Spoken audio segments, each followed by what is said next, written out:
Good morning, everybody. Nice to see you. Well, I don't see you, but you see me. So it's nice for you to see me. Um, Today is our last day of like new information and notes. If we were like in class and face to face, we'd all be so excited because I know you're all suffering desperately from the worst disorder that teachers can think of. And that disorder is called senioritis. And in the best of situations, you guys have it pretty bad by, oh, I don't know, April 6th or 7th. Um, but man, under these circumstances, I'm sure it's pretty hard for you guys to get this work done. But I hope you're all hanging in there. Just a reminder that tomorrow we are going to have a Zoom meeting. So on this classroom announcement, you saw that I gave you a Zoom link. So all you need to do is if you can use a laptop, a desktop, if you use one of those, you'll just click that link and it should automatically take you to the meeting. Um, if you are on a tablet or an iPhone, make sure you download the app. It's super easy to use. If you've ever used Google Meets, it's just like that. Kaylin Schwabel, you do yoga on Zoom all the time, so you should be good. So it's pretty easy to use. And this way we can all see each other's faces. So when you log on, it'll say join meeting with internet audio and you click yes. So you click that and then you'll be able to see all of us. On your screen somewhere, you'll see a little movie camera. Click that and that'll allow us to see you. And then there's a little microphone. Obviously, you click that to mute and unmute yourself. So we'll be able to real time talk to each other. And I'm doing that because I want to talk to you about, I mentioned today's our last day of new information. So where are we going from here?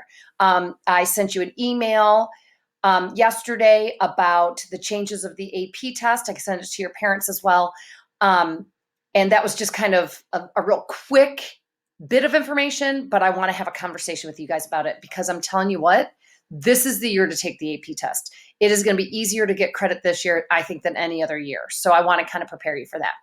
So in order to do that, I just want to give you this last day of notes. I hope you enjoyed diagnosing some of your, childhood favorites yesterday.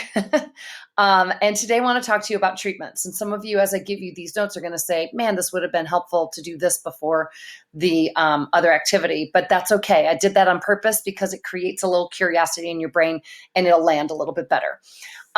So this is just going to be pretty quick and easy. We talked the other day about the DSM-5, the Diagnostic and Statistical Manual of Mental Disorders, 5th edition, put out by the American Psychological Association. And within it, it has categories of different disorders. Well, today I want to talk to you about how we treat those disorders. So depending on the diagnosis, you may have many types of treatments you can use, or there might be, less options available to you. The good news is, I think I've said this to some of you before. I don't know if I've said it in psych. I know I say in history a lot. We always say stuff like, oh, the good old days. Let me be very clear that as far as medical technology is concerned, there are no good old days. We are in the best days. Every year we get into the better days. And treatment for psychological disorders is certainly way further along today than it was 100 years ago or even 50 years ago. So you see that I've projected up here the different types of treatments. I've got 3 different types of treatments listed. The first is psychoanalysis. You guys are thinking in your head right now, psychoanalysis. The first thing that comes to mind, Zach, is what? Yes, Sigmund Freud. So we know Sigmund Freud thought that disorders came out of what part of the psyche? Eva? Yes, the unconscious. So he believed in what was called the talking cure. So in psychoanalysis, if you're suffering from depression or anxiety or something like that, and you decide to go to a therapist for treatment and they do psychoanalysis, then that's going to be the thing where you're laying on the couch and you're telling them all the horrible things your mother did to you. The next type of treatment is going to be cognitive behavioral. Cognitive behavioral. So cognitive, you're thinking brain. Behavioral, you're thinking what? Rachel? Yes, actions. Okay. So cognitive behavioral is where we're going to try to alter your behaviors. We're going to alter your behaviors in an attempt to change the way your brain processes information. So one way we may do that is through what's called systematic desensitization.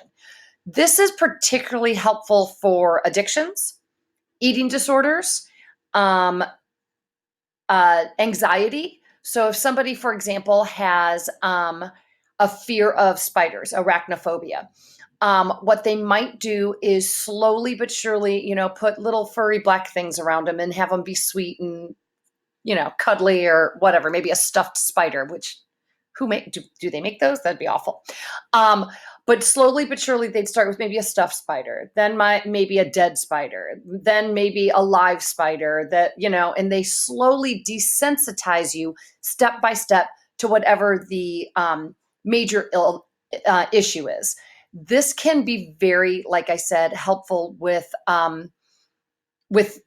addiction. So cigarette smoking is another one that desensitization is used for. So what you do is you're trying to alter the way people think about things by changing the environment around them. If somebody is claustrophobic, what they might do is, and I think I've talked about this before, have them stand by an elevator and watch people get on and get off and notice that nothing happened bad to them. And then they might have them actually push the button and see that nothing horrible happens. Then they might step one foot on and one off. And so you see it's systematic, step by step, desensitizing the issue. Another form of cognitive behavioral therapy is aversion therapy. And aversion therapy is another one that can be used very easily for addictions. And aversion therapy is where you start to associate negative things with the problem that you have. So if, for example, you are you have an eating disorder, you overeat, you binge eat, what they might do is they might, maybe through psychotherapy or something else, start to create associations between certain foods and things that make you nauseous or are disgusting. Okay. They might show you awful photos before they then present you with a pizza. Okay. So the idea is you associate something negative with that thing that's causing you problems, and then you won't have an issue with that anymore. If any of you have ever, had the stomach flu and gotten really, really sick after you've eaten something, you know that's a version of aversion therapy. A version of aversion therapy. That's a really weird sentence. Sorry about that. And then the last one is the biomedical treatments. This is what you see a lot. Okay. So you have the psychopharmacological treatments. What is that? Medication, right? There are it's an unbelievable number of medications out there for various diseases. You've got Prozac for depression. You've got Zoloft. You've got all of these different prescriptions that people can take for disorders, for bipolar, for schizophrenia. Lithium is a very common one for bipolar, and it's been used for schizophrenia as well. So these medical treatments, these medicines are a huge step forward for how we used to treat people with mental disorders. We used to lock them in mental facilities, sometimes in prisons. We really didn't know what to do with them. These medicines have helped immensely to allow people to live a very valuable daily life. And some people might not even know that they have a disorder. The downside of these treatments, and I've mentioned this last week, is that some people don't really like the medicines. A lot of you might be like this, like you prefer not to have to take medicine. Like when my head hurts, I take a nap rather than taking aspirin. I don't like to take drugs very much, and I'm not alone in that. So a lot of people don't like to take these medicines just because they don't like to be on a maintenance medicine their whole life. Another issue is many people report that they can make them feel kind of numb and outside of themselves. If you've ever had like an ear infection and you had to wear cotton balls in your ears, you're like a half a second behind the rest of the world. You feel like you're almost underwater. That is what these psychopharmacological drugs can do to you. They make you just feel a step behind, a few second delay in your life. People who have bipolar in particular, I mentioned this last week, they almost like the manic stage. They're very creative, they're very productive. And so what the drug does is it takes away these highs and lows. So it's nice not to have the lows, but you don't have the highs either. So you're just kind of here. And so they feel like they're almost outside of themselves. And so you find, and another problem with the treatments is the medicines is oftentimes they're very expensive.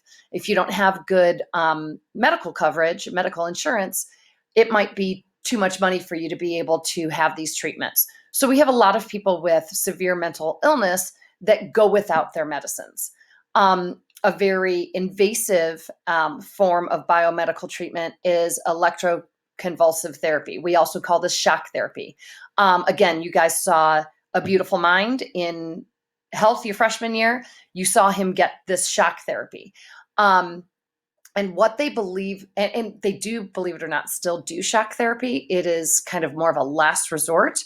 My friend that I mentioned last week that has bipolar disorder, she was so bad a couple of years ago that they actually did do shock therapy on her. Nothing, no matter the medications they were using with her, nothing was working. So what they did is they gave her the shock therapy to kind of strip her system, literally shock her system, blanking it out, and then they started reintroducing the medications one by one. So it is used, but it's a pretty invasive therapy, and it's not used very often anymore.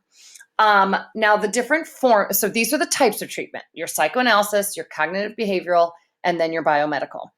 And then how do you go about getting the treatment? So all of these treatments come with therapy, right? So there's 4 different types I want you to know about. One is a psychiatrist. So a psychiatrist is a medical doctor. They have a full medical degree, okay? Then a psychologist is more of a clinical psychologist. A psychologist can do testing, they can do treatment, but they cannot prescribe medication. Okay. Psychologists oftentimes do a lot of like research and testing type of things. And then there's group therapy. And people can run group therapy without being a psychiatrist, without having a degree in psychology. They can, they could maybe have a master's in something. But group therapy is a form of therapy that we have found to be very helpful for people that have had tragic events in their lives, maybe the death of a loved one, a physical attack, things like that. They find that it combines kind of the psychoanalysis, the talking treatment, and then it allows people to collaborate and lift each other up. Group therapy could be very helpful for couples. And we actually have a lot of group therapy that goes on at Belleville East. We have quite a few groups on campus to help kids we have a group called TAG for kids who have lost a loved one. We've got, what is the one called for boys with anger? We have like an anger management group for boys. I think it's called Tough Guys or something. So Travis Kelly, I know you're in that group. Group therapy can be very helpful because you guys know that sometimes just sitting down and talking with a group of people who have some of the same things going on that you have make you feel just a little more accepted and a little less, out in left field. So group therapy can be very, very helpful, especially for teens. And then the last form of treatment is hospitalization. When people have a psychotic break, when they have a episode that takes them beyond medication, that takes them beyond a therapy session, and it is believed that they may be harmful to themselves, then hospitalization is an option. St. Elizabeth's has a psychiatric wing for people. Oftentimes it's the medications are way wrong. They had a very traumatic event that just took the stress over the level, and hospitalizations can last a day, it can last a couple weeks, it could last a couple months. But usually hospitalization is kind of a last ditch effort to try to just intensely figure out what's going on so that you can kind of figure out a baseline and move forward. So as you could see, this is kind of a review, right? I don't think any of this stuff is kind of brand new to you. Much of it has been brought up one way or another in previous units. So I'm hoping at this point in the course, you feel like you've got these building blocks that we've started, with all that brain and research stuff. and you've kind of built up. And I'm hoping that you've noticed in the last few units that I've repeated myself a lot. Like stuff has hopefully sounded familiar because we have covered a lot of the same concepts. So tomorrow, all you needed was to take notes on this stuff. Tomorrow you do have a quiz. I will post it at 8:30 a.m. And then at 11:30, I will see all your shining faces in like Brady Bunch style on Zoom, and we will talk about where we go from here.